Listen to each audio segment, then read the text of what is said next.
கர்த்தர் நல்லவர், அவர் கிருபை என்றும் உள்ளது. ஆமென். கர்த்தர் நல்லவர். ஒரு விஷயத்தை, ஒரு செய்தி, ஒரு சத்தியத்தை, ஒரு சங்கதிய, ஒரு பாயிண்ட, ஒரு கருத்தை தேவன் நமக்கு சொல்றதுக்கு, தெரியப்படுத்துறதுக்கு ரொம்ப நேரம் ஆகாது.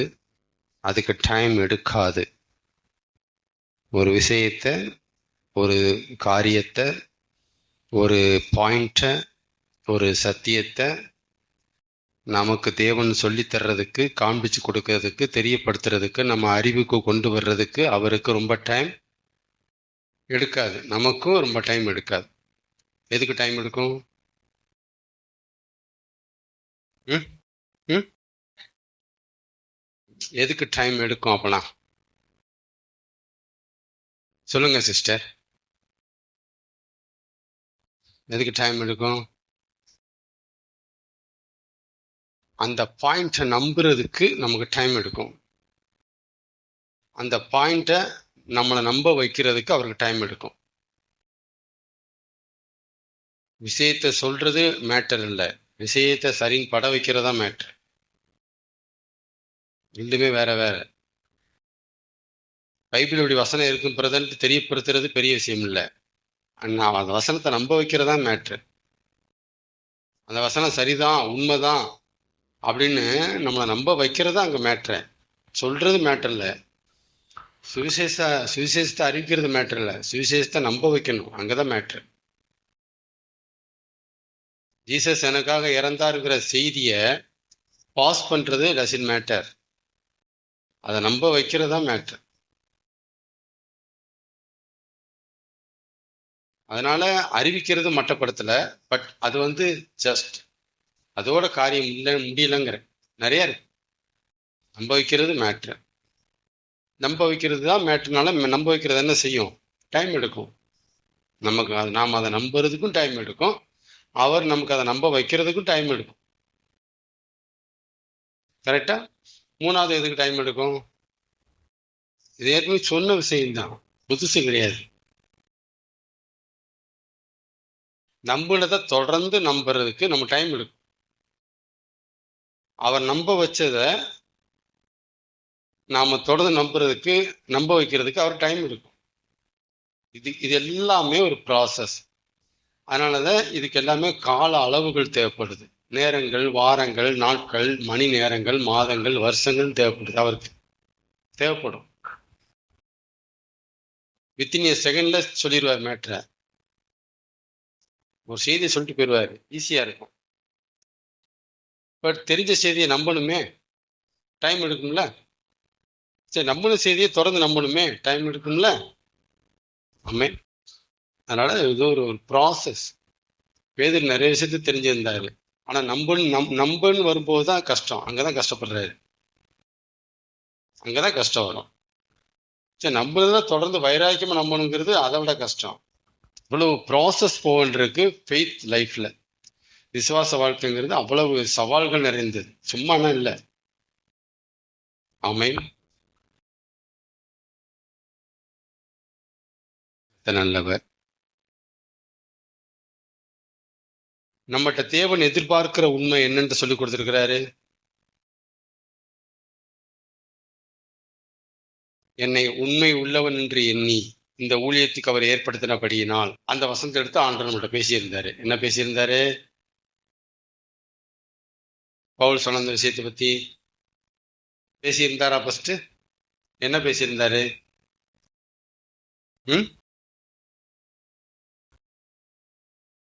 அதான் என்ன உண்மையை பத்தி பேசியிருந்தாருன்னு சொன்னேன் நான். உண்மை உள்ளவன் என்று என்ன உண்மை? சங்கீதம் 51 நினைக்கிறேன், அதை கூட எடுத்து பேசினாரு.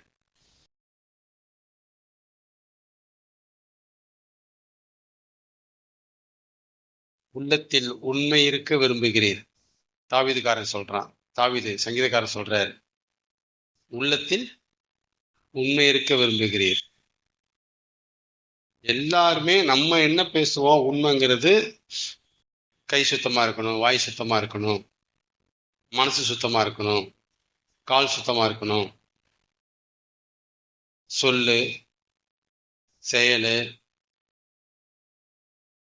சுத்தமா இருக்கணும். சுத்தமா இருக்குங்கிறது தான் நம்ம அறிஞ்சுக்கிட்ட உண்மை, புரிஞ்சுக்கிட்ட உண்மை, தெரிஞ்சுக்கிட்ட உண்மை. இதுதான். இதைத்தான் நம்ம மெயினா எடுத்து வைப்போம். உண்மை வேணும் பிரதர். அந்த பிரதர்கிட்ட உண்மை இல்லை. காசு விஷயத்துல அந்த பிரதர்கிட்ட உண்மை இல்லை. கேள்விப்பட்டிருக்கீங்களா? அந்த பிரதருடைய செய்தியில உண்மை கிடையாது, பொய் இருக்கு. கேள்விப்பட்டிருக்கீங்களா? நம்ம தெரிஞ்ச உண்மையெல்லாம் இதுதான்.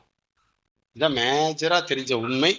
அதை தாண்டி ஆண்டவர் எதிர்பார்க்கிற ஒரு பிரதான உண்மையை நம்மகிட்ட பேசியிருந்தார். என்னது அது? யார் சொல்ல முடியும்?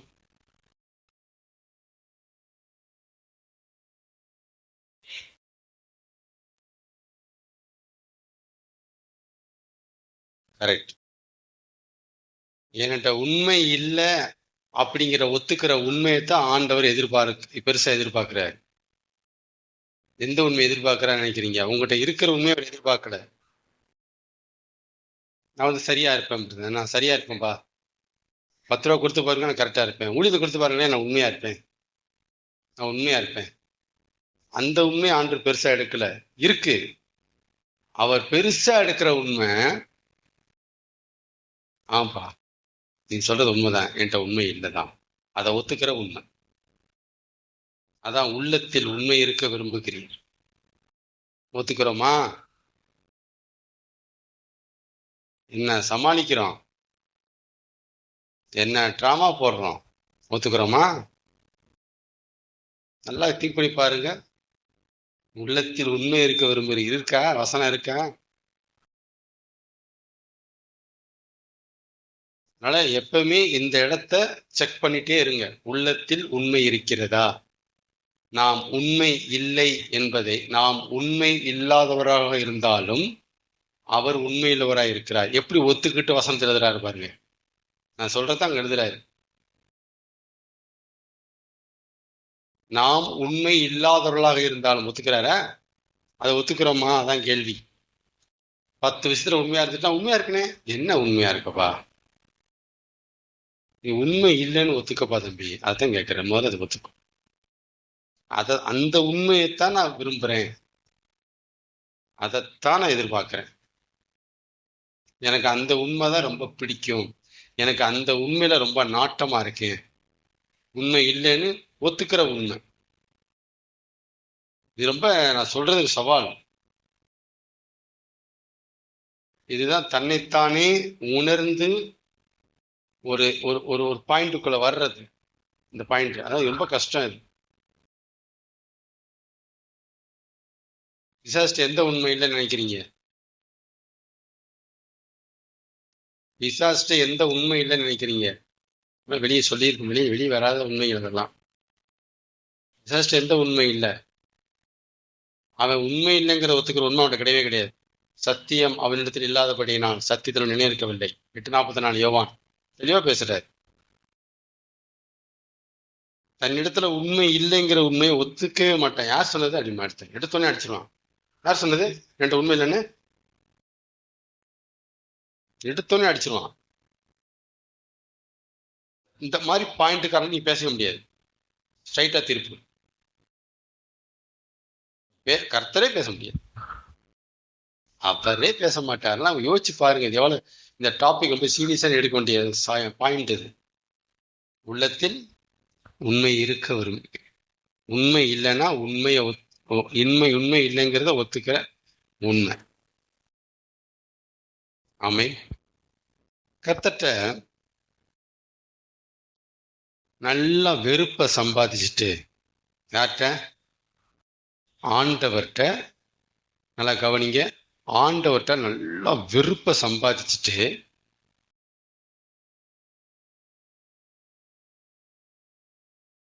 பிசாசு இப்படி ஒரு வாக்கியத்தை சொல்றான். சரி, என்னை கண்ட ஆண்டவருக்கு பிடிக்கவே மாட்டேங்குது, எப்ப பார்த்தாலும் என்னையே டார்கெட் பண்றாரு, இவர்னா கடவுளாக்கும், எங்க ஒரு நல்லவரா இருக்கிறாரு அப்படின்னு சொல்றான் வச்சுக்கோங்க. இந்த சீனை பார்க்குற உங்களுக்கு எப்படி இருக்கும்? இந்த காட்சியை பார்க்குறீங்க. கர்த்தரை பத்தி பிசாசு வெளியே வந்து இப்படி பேசிட்டு இருக்கிறான். ஆனா கர்த்தர்ட்ட என்னத்தை சம்பாதிச்சு வச்சிருக்கிறான்? நம்பிக்கை சம்பாதிக்கல, பிரியத்தை சம்பாதிக்கல. ஆனா என்னத்தை சம்பாதிச்சிருக்கிறாரு? வெறுப்ப சம்பாதிச்சிருக்கிறான். கர்த்தர்ட்ட வெறுப்ப சம்பாதிச்சுக்கிட்டு இவர் வெளியே பேசுற பேச்சு, சகாக்கள்கிட்ட பேசுறாரு. சரி, என்னையே பார்த்தாலும் கார்னர் பண்றாரு. பிடிக்கவே இல்லை அவரை கண்டா. வேலை கடவுளாக்கும், நல்லவராக்கும் வரலாம், வேலை பெரிய பேச வந்துட்டார் அப்படின்னு. அப்படி சகாக்கள்கிட்ட அவன் பேசும்போது அந்த காட்சியை உங்களுக்கு ஸ்கிரீன் பண்றாரு தேவன். நீங்க என்ன நினைப்பீங்க கேட்கிறேன்? என்ன நினைப்பீங்க? யார் பேச சொல்றது? உங்களுக்கு என்ன நினைப்பு வரும்?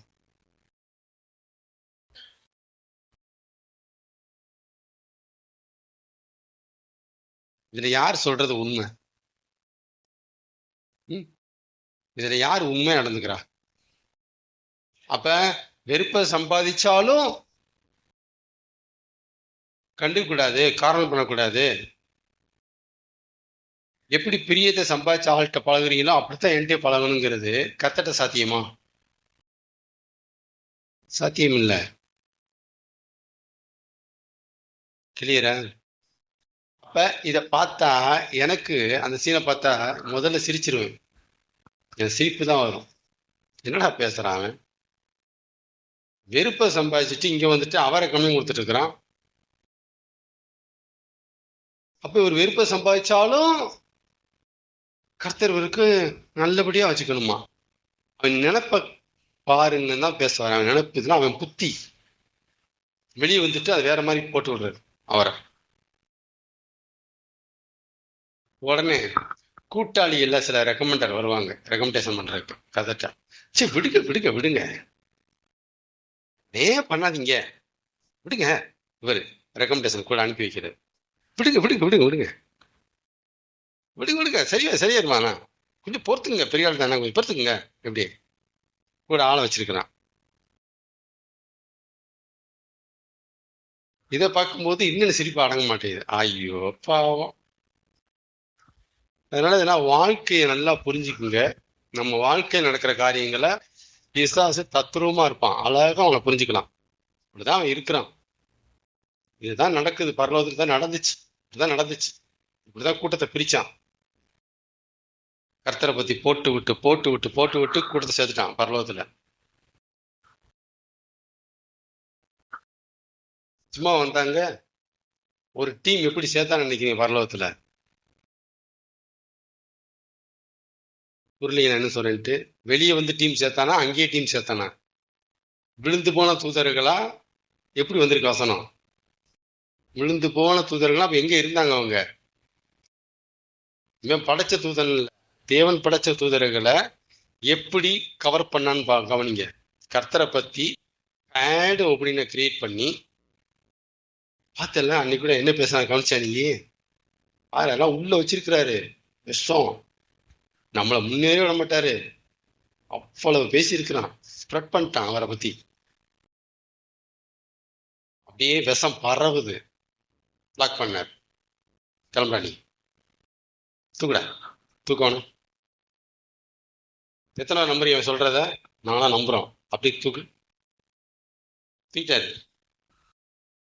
இங்க இல்ல, இதான் நடந்துச்சு அங்க. இப்படிதான் டீமை சேர்த்தான். எல்லாருக்கும் நேரடியான பகை கிடையாது கர்த்தர்ட்ட. விழுந்து போன தூதர் எல்லாருக்குமே நேரடியான பகை கிடையாது. இவர் கிரியேட் பண்ணி கிரியேட் பண்ணி கிரியேட் பண்ணி பார்வையை மாத்தி விட்டான், டீம் ஆக்கிட்டான். சரிங்களா?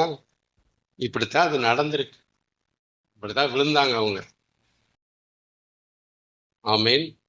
இப்ப கர்த்தர் எந்த அளவுக்கு பொறுமைசாலியா இருந்து எந்த அளவுக்கு ஒரு தீர்ப்பை கொண்டு வராருன்னு கவனிங்க. அதனால கர்த்தர் நீடிய சாந்தம் உள்ளவர், சந்தேகமே இல்லை. அதுக்காக என்ன சொன்னாலும் தலையாற்ற ஊமையும் அவர் கிடையாது. இதையும் புரிஞ்சுக்கணும். கொஞ்சம் தள்ளி உட்காருங்க, சீட்லாம் உட்காந்துக்கிறேன்னு சொன்னா விட்டுருவாராம்மா? கொஞ்சம் அட்ஜஸ்ட் பண்ணுங்க. பெரிய ஆள் தான் நீங்க, எப்படி ஒத்துக்குவாரு? ஒத்துக்குவாரா? எல்லாம் இருக்கு, லிமிட்டை தாண்டினா அவர் வேலையை காமிச்சிருவாரு. ஏன் என்னை பத்தி நீ தப்பா பரப்புறதுனால எனக்கு பிரச்சனை இல்லை. நான் என்னுடைய ஸ்டாண்ட்ல கரெக்டா இருப்பேன். அதான் அவருடைய முடிவு. நான் என்னுடைய ஸ்டாண்ட்ல இதான் என் எல்லை, இந்த எல்லை நீ மீறினா வெட்டிடுவேன். நீ அதை தப்பா பேசணும் பரவாயில்ல, தூக்கிடுவாங்க. நான் இது வந்து கர்த்தருடைய கேரக்டர், இது கர்த்தருடைய பாணி, மெத்தடு. இப்படிதான் அவர் இருக்கிறாரு, இப்படிதான் அவர் இருக்கிறாரு. அப்படி இருந்தனாலதான் பரலோகத்துல இப்படி ஆள் வெளியே விழுந்து போயிட்டாங்க. அவர் எல்லாத்துக்கும் சரிப்பான்னு போயிருந்தா சண்டை சச்சரவே இருந்திருக்காது. பரலோகத்துல ஏது சண்டை ஒன்னும் வந்திருக்காது. இவன் அங்கதான் இருப்பான் இன்னமும். கொஞ்சம் அப்படி கவனிங்க, இப்படிலாம் நடந்திருக்கு. ஒரு ஆத்துமால என்னென்ன உணர்வுகள்லாம் வருதுன்னு கவனிங்க. அந்த ஆத்மாவுக்கு எப்படிலாம் தேவன் ரியாக்ஷன் காட்டுறாருன்னு கவனிங்க. ஆமென்.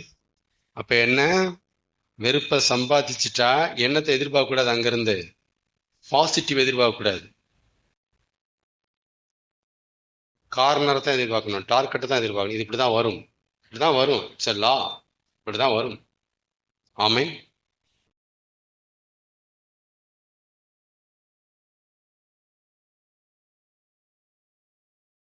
சப்ஜெக்டுக்குள்ள போலாமா? யாருனாலும் முடியல, யாரும் உணர்வடையல, யாரும் நம்பல, யாரும் விரும்பல அப்படின்னா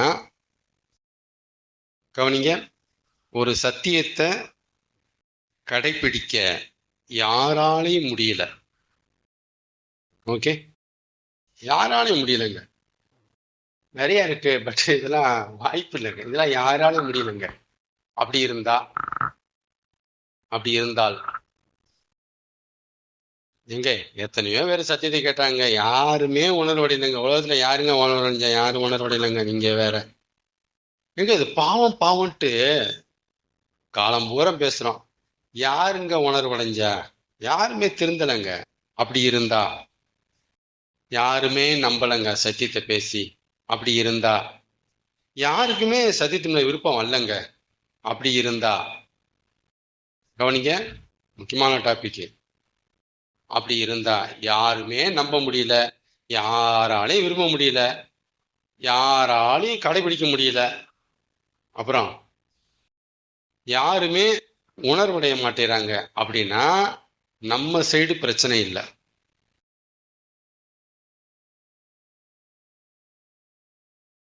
ஆதியாகமம் 5:24 யாருமே கடைபிடிக்க முடியாதுன்னா யார் சைடு பிரச்சனை கிடையாது? நம்ம சைடு பிரச்சனை கிடையாது.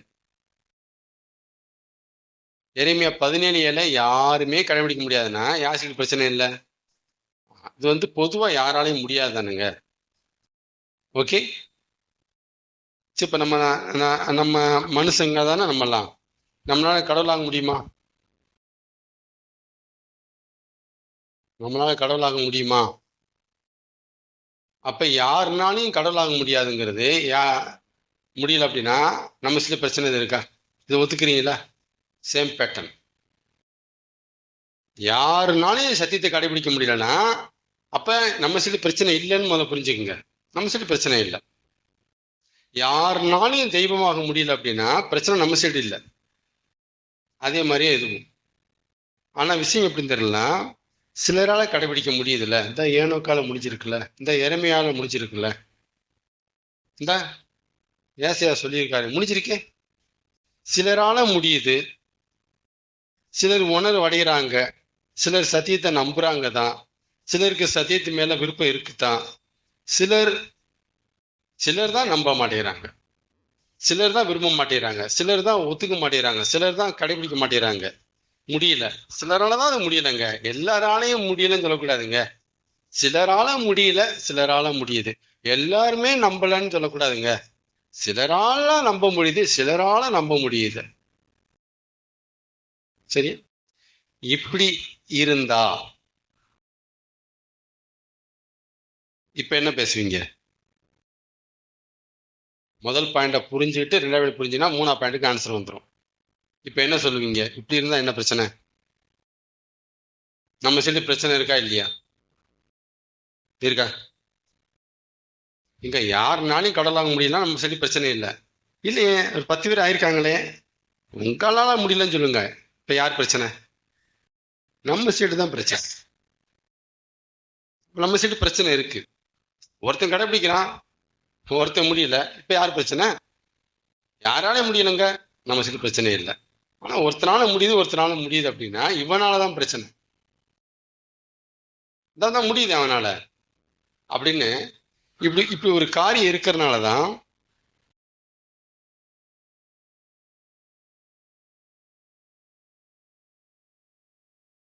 இப்படி இப்படி இப்படி ஒரு பிரிவு இருக்கிறதுனாலதான் முடியாததுக்கு, நம்பாததுக்கு, விரும்பாததுக்கு, உணர்வடையாததுக்கு காரணம் அவங்கதான் பிரச்சனை, அவங்ககிட்ட தான் இருக்குன்ட்டு நம்ம தீர்க்கிறோம். Front screen. அவனால முடிஞ்சிருக்குல்ல, ஒன்னால முடியலன்னா நீதான் பிரச்சனை அப்படி டக்குன்னு என்ன செய்யறோம்? தீர்க்கிறோம். கரெக்டா இல்லையா? இல்லைன்னா அவன் என்ன செய்ய மாட்டோம், நம்ம குற்றம் சாட்ட மாட்டோம், தீர்க்க மாட்டோம். அப்படிலாம் ஓகேன்றோம். சரி, எல்லாருமே முடியல தானப்பா, சரிப்பா. ஆனா அவனால முடிஞ்சிருக்குல்லப்பா.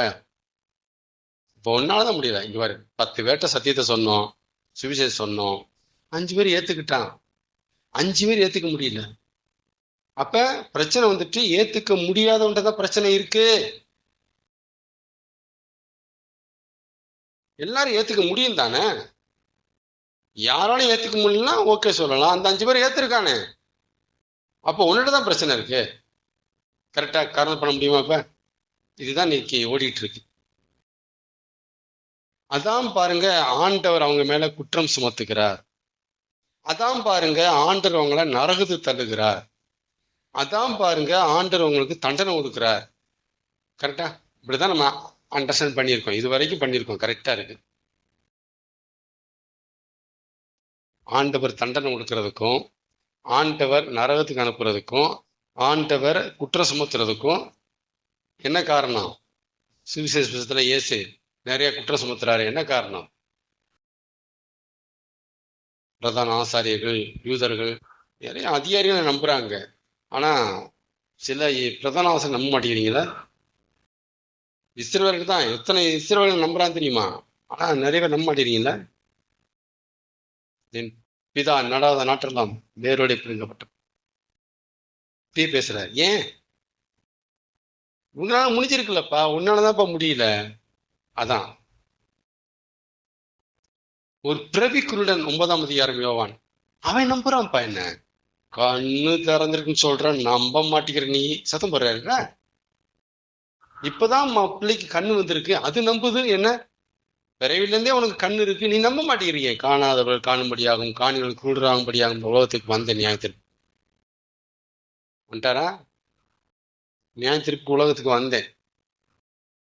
அப்ப ஒருத்தன் நம்புறான், ஒருத்தன் நம்ப மாட்டேங்கிறான். அப்ப நம்பாதவன்ட்ட பிரச்சனை இருக்கு. போடுறா தண்டனைய, நிறுத்துறா கோர்ட்ல. கரெக்டா? இது வரைக்கும் நாம புரிஞ்சு வச்சிருக்கிறோம். தான் கரெக்ட். இந்த ஸ்கிரீன் கரெக்டா இருக்கு. கரெக்டா? இதை தாண்டி நாம போகாததான் அடுத்த பாயிண்ட். இதை தாண்டி நம்ம போகல, இதோட முடிச்சுக்கிட்டோம். சரிதான், சரிதான். முடியல, செய்யல. ஏங்க செய்யல? நம்ப வேண்டிதானே? நம்பல, ஆண்டவர் நியாயம் இருக்கிறாரு. சரிதானுங்க? ஆமே. ஆனா ஒரு விஷயத்த உங்கள்கிட்ட சொல்லியிருக்கிறேன், திரும்ப திரும்ப பதிவு செய்யறேன். யாரும் ரீச் பண்ண முடியாத ஒரு இடம், அந்த பாயிண்ட நம்ம சபையில ஆண்டவர் ரீச் பண்ணியிருக்கிறாரு. இது வரைக்கும் ஜென்ரலா நானும் 10-15 வருஷம் முன்னாடி பேசணும் தான், எல்லாமே எனக்கு தெரியும். இது வரைக்கும் எனக்கு பேச தெரியும். அப்ப நம்ப முடியலங்கிறதுக்கு நம்ம தான் காரணம். ஆண்டவர் தீர்க்கிறாரு. சரிதான். ஆனா ஒண்ணு புரிஞ்சுக்குங்க, அவங்களே நினைச்சாலும் அவங்களால நம்ப முடியாது. இது முதல்ல புரிஞ்சுக்குங்க. அவங்களே நினைச்சாலும் 5 பேர் சத்தியத்தை நம்பி இருக்கிறான், ஓகே. 5 பேர் சத்தியத்தை நம்பல. அப்ப நம்ப முடிஞ்சிருக்கு, இவன் நீ நம்பாம இருக்கிற. சத்தியத்தை நம்ப முடியும் தானே? ஒன்னா நம்ப முடியல அப்படின்னா உள்ள இருக்கிற மேட்ரு என்னன்னா, நம்புறவங்கள பேசுறேன் நானு. அவங்களே நினைச்சாலும் சத்தியத்தை நம்ப கூடாதுன்னு அவங்களால நம்பாம இருக்க முடியாது. நம்ப முடியாத கூட்டத்தை நான் பேசுறேன். இவங்களே நம்பணும்னு நினைச்சாலும் இவங்களால நம்ப முடியாது. ஏன் எங்கள் ஆத்துமாவுக்கு சந்தேகத்தை உண்டாக்குகிறீர்? நம்பணும்னு தோணுது, ஆனா டவுட் வருதே. நாங்க அவிசுவாசி இல்ல, டவுட்டாளர்கள், சந்தேகப்படுகிறவர்கள். நாங்க அவிசுவாசி இல்ல, எங்களுக்கு தெளிவாய் சொல்லும். நீ கிறிஸ்துவான எங்களுக்கு தெளிவாய் சொல்லும். எப்படி சொல்லணுமா? தெளிவாய் சொல்லும். அவரு பப்பளப்பான்னு காமிச்சிட்டேங்கிறாரு, தெளிவா காமிச்சிட்டு தெளிவா சொல்றதுக்கு என்ன இருக்குங்கிறாரு. அப்ப என்ன நினைக்கிறாங்க? நம்பலாமா? நம்புவோம், ஆனா முடியலையே, டவுட் இருக்கே. அதைத்தான் சொல்ல வரேன் நான். நினைச்சாலும் நம்ப முடியாது. இப்படி அவங்க நினைச்சாலும் நம்பணும் நினைச்சுதான் கிறிஸ்து கிட்ட வந்தாங்க அவங்க. ஒரு ஒரு ஐடியா இருக்குடா, சரிமா தெரியுதுடா, அவரை பார்க்க கொஞ்சம் தெளிவுபடுத்த கேட்போமா, அப்படிதான் வர்றாங்க அவங்க. கொஞ்சம் தெளிவுபடுத்துங்க அப்படிங்கிறாங்க. அவரு தெளிவா சொல்லிட்டேங்கிறாரு. தெளிவா சொல்லிட்டேங்கிறாரு, நம்மளாம் நினைக்கிறோம் ஆனா முடியலையே. அப்படி சொல்லிட்டு வர்றாரு. நீங்கள் என் மந்தையை நாடாயிராதபடியினால் என்னை விசுவாசியாமல் இருக்கிறீர்கள். பிரிச்சிட்டாரு. அங்கதான் வெளிச்ச ஆரம்பிச்சது. இப்படிதான் சொல்றாரு அவர். இவங்களே நினைச்சாலும் சத்தியத்தை நம்ப முடியாது. அதனாலதான் இவங்க நம்பாம இருக்கிறாங்கிறதா அடுத்த பாயிண்ட். அந்த ஸ்கிரீனை விட்டு தாண்டி இப்படி வெளியே வரணும். ஏன் முடியல? ஏன் முடியுது? ஏன் முடியுது? எத்தனை தடவை நினைச்சாங்க நம்ப வேணான்ட்டு, ஆனா திரும்ப திரும்ப நம்புறாங்க. இவங்க எத்தனை தடவை நினைச்சாங்க நம்பணும்ட்டு, நம்ப முடியல திரும்ப திரும்ப. ஏன்பா? இதை யாராவது யோசிச்சோமா? ஏன்பா? ஆமென். இதை நாம அறிய தவறிருக்கோங்கிறதான் என்னுடைய பதிவு. இந்த இடத்த நம்ம அறிய தவறிட்டோம்.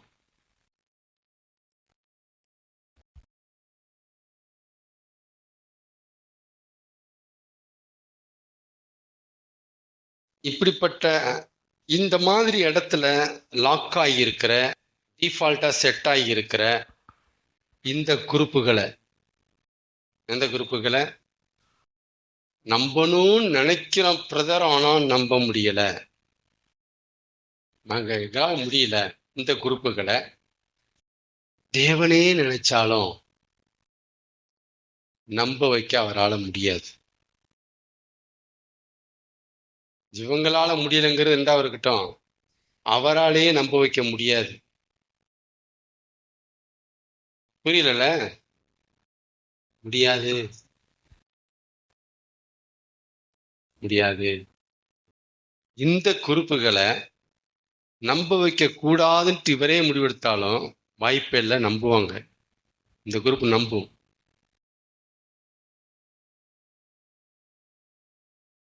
இப்ப தேவன் ஒருத்தர்கிட்ட திரும்ப திரும்ப ஒர்க் பண்றாருன்னா பேஸ் என்னன்னு தெரிஞ்சு ஒர்க் பண்றாரு. திரும்ப திரும்ப டோரை தட்டுறாருன்னா பேஸ் என்னன்னு தெரிஞ்சு தட்டுறாரு. இது திறக்கும், இந்த ஆடு திறக்கும். ஒரு தடவை தட்டிட்டு கடந்து போறாருன்னா இந்த ஆடு திறக்காது.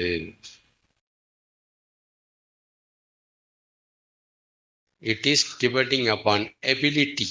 இதுதான் சொல்றேன். எபிலிட்டின்னு ஒண்ணு இருக்கு, தயவு செய்து நம்புங்க. அவரே கையை எடுக்கிறாரு. ஐயோ இது முடியாத கேஸ். கையை எடுக்கிறாருன்னா கொஞ்சம் அலர்ட் ஆகுங்கிறேன் நான். கையை எடுத்துருவாரு. தேவனே ஒதுங்குறாருன்னா நாம் எம்மாத்திரம். இதை புரிஞ்சுக்கிட்டீங்கன்னா கொஞ்சம் லைஃப் ஸ்மூத் ஆயிடும். இதை புரிஞ்சுக்கிட்டு போகணும், லைஃப் ஸ்மூத் ஆகும். பிசாசை சரி பண்ண வேண்டியதானே? சர்வ வல்லவர். நம்ம யோசிக்கவே மாட்டேறோம். சர்வ வல்லவர் தானே, சரி பண்ணலாமே. இல்ல இல்ல இல்ல, அவர் சரி பண்ணுவார். இந்த பைபிள் அடங்க மாட்டேங்குது, அடங்க வைக்க சொல்லுங்க. அடுத்த கேள்வி, அடங்க வைக்க சொல்லுங்க. அவரை சர்வ வல்லவர் தானுங்க. அது என்ன, அது இவன் அடங்க மாட்டேங்கிறான்னு எனக்கு தெரியுது. இதை காரணம் சொல்றதுக்கு அவர் சர்வவல்லவரா இருக்கிறாரு. அடங்க வைக்கிறதானங்க சர்வ வல்லவர். கேட்பாங்கன்னா கேட்க மாட்டாங்களா? ஏன் முடியல? மனசு இல்லையா? அப்ப மனசு இல்லைன்னா அப்ப நல்லவர் இல்லையா? அடுத்த கேள்வி. அவர் நல்லவர் இல்லையாங்க? எங்க ஒரு ஆத்மா ஏங்க நல்லவர் இல்லையா? பதிலே சொல்ல முடியாது. ரொம்ப ஷார்ப் சப்ஜெக்ட் இது. பதிலே சொல்ல முடியாது. அதான் சொல்றேன், தேவன் சர்வ வல்லவர் ஆயினும் அவரால் பிசாசை திருத்த அவரால் முடியாது. நான் திரும்ப திரும்ப சொல்றது தான். தி பெஸ்ட் எக்ஸாம்பிள் டெவில் தான், சாட்டன் தான். நான் சொல்ற பாயிண்ட்டுக்கு தி பெஸ்ட் எக்ஸாம்பிள். முடியலையே. அப்ப அவனை திருத்த மனசு இல்லாதனால திருத்தாம இல்ல. அவனை திருத்த மனசு இல்லைங்க, அதனால திருத்தாம இல்ல. திருத்த முடியாது, அதனால திருத்தாம இருக்கிறாரு. அதனால திருத்தாம இருக்கிறார் அவரு. த சேம் பேட்டர்ன் மனுஷன்ட்டே இருக்கு. அது முதல்ல புரிஞ்சுக்குங்க. இதே மெத்தட் தான் வச்சிருக்கிறார், இதே தான் இருக்குங்க. திருத்த முடியாதுன்னா திருத்த மாட்டார். திருத்த மனசு இல்லாம இல்ல. எத்தனையோ மனிதர்களை திருத்த மனசு இல்லாம திருத்தாம இல்ல, திருத்த முடியாதுன்ட்டு கையெடுத்துட்டாரு, கையெழுத்து வச்சிருக்கிறாரு. திருத்த முடியாது. அந்த அந்த ஸ்கிரீனை விட்டு தாண்டி புரிஞ்சுக்க வேண்டிய பாயிண்ட் இதெல்லாமே. இதெல்லாம் பைபிள் அப்படி இல்லை. அப்படியே போகுது வண்டி. அப்படி நிறுத்தி பார்த்தீங்கன்னா அந்த பாயிண்ட் அங்கே இருக்கு. ஆமீன். இப்போ கர்த்தர்ட்ட வெறுப்பை சம்பாதிச்சுக்கிட்டு என்னை கண்டாலே கர்த்தருக்கு பிடிக்கலன்ட்டு சொல்றது ஒரு அறியாமை. ஒரு அறியாமை. இவன் சொல்றதுனால கர்த்தர் கெட்டவர் கிடையாது. கர்த்தர் தன்னுடைய ஸ்டாண்ட்ல வந்து நிக்கணும்னு ஆசைப்படும் போது இந்த மாதிரி விமர்சனங்களை அவரே தாங்க வேண்டியிருக்கு. புரிஞ்சுக்குங்க. அவருக்கே விமர்சனம் இருக்கத்தான் செய்யுது. பரலோகத்துல விமர்சனம் இருந்துச்சு, பைபிள்ல இல்ல. இயேசு மேல விமர்சனம் இருந்தது நமக்கு தெரியும். பரலோகத்துல கர்த்தர் மேல விமர்சனம் இருந்தது, அங்கே இருந்துச்சு அவருக்கு. அப்ப தேவனும் விமர்சனங்களுக்கு விதிவிலக்கானவர் அல்ல. அது எழுதுங்க பாயிண்ட. விதிவிலக்கு அவர் கிடையாது, அவரும் உட்பட்டவர். ஆமென் சொல்லுங்க.